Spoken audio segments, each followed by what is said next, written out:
Today it's Kuya's first Holy Communion. Our Lady of Holy Rosary Church, Doha, Qatar, February 14, 2026. Valentine's Day ang ilang Holy Communion. Mao ni ang grade 4A. Yung mga classmate. Padong sila, gikan sa Serapicol, going to church.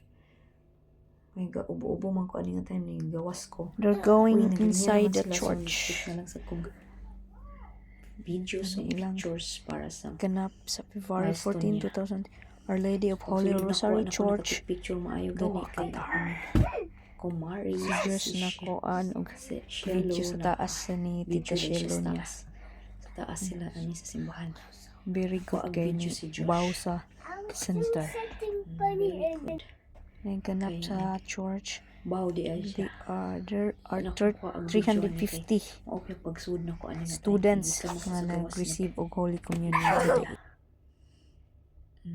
Thankful nga na communion na ka Holy Communion na si Josh. Nag-organize sa mga katikes nga nag-assist sa volunteer lang na sila sa Filipino community, sa mga katikism teachers, mga assistant, mga servers, 50 mga katikis, mga altar servers sa tanang mga team nila sa Filipino community. This year, Organize na yung mga camera. First Holy Communion. So daghang kayong mga parents og Thankful, nag-attend sa grateful sa mga mass nila sa Holy teachers, Communion. catechism teachers sa Filipino community. Organize ang Tanang ilang mga altar servers, sa mga pag-celebrate. nag-serve, Kay daghang kayong mga katikis, teachers, mga assistant sa katikism, organize, ng ilang practice. organize. Thankful and God bless sa mga Worth it gid pud volunteer ang ilang teachers, practice, mga assistant, kaya mga na-organize ang servers, ilang team, activity. tanang ihok sa Holy o solemn. mga nag-coordinate. Nindot sad ang nag-choir. Successful ang ilang event sa Solemn First ang Holy ilang Communion.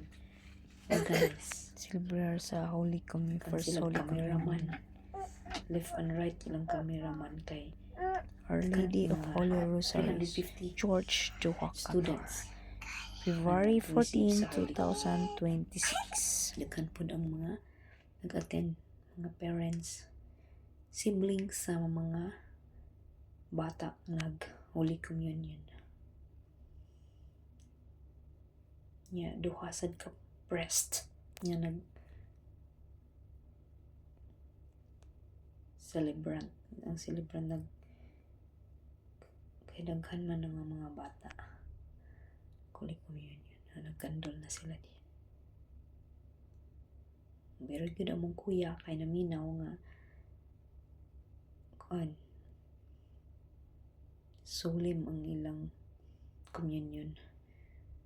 Anak ko man serious kay first communion nila.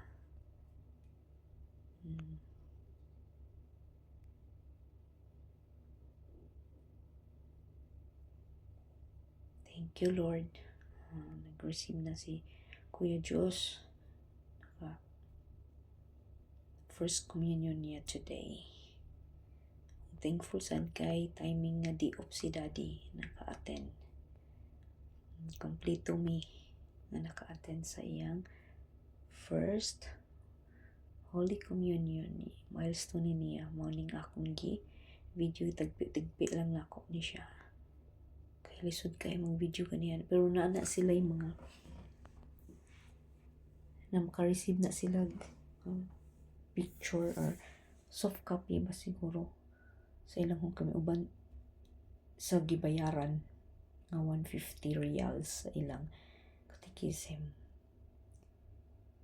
Pero nag-video lang gyapon ko milestone niya diri sa iyang YouTube channel para na siya makita po nga yung first Holy Communion. Milestone niya. Grade 4 siya, level 4A, yung section sa Catechism class.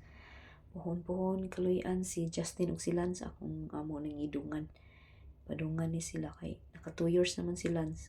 Lance naka 2 years na niya, mag 7 years old pa man si Lance. So di pa na mo ipakomune kay bata pa kayo. So mga 9, 8 or 9 pwede na siya mag 7, ika 3 years na 8.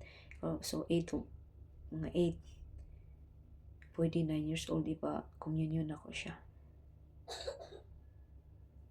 Or pwede sandungan sila ni Justin para sabay sila. Tanaw lang na mo kung mag-continue kami sa katikisim next year, or dili sa may magkatikisim this year, next year na sad, para pawalay sa sila sa ilang Friday kay face to face na rabang klase nila. Justin ug ni Lance naka admission na sila. Tanawon pa namo si Josh kung maka-admission. Thank you, Lord God.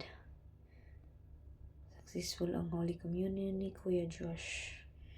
He's receiving the First Holy Communion today.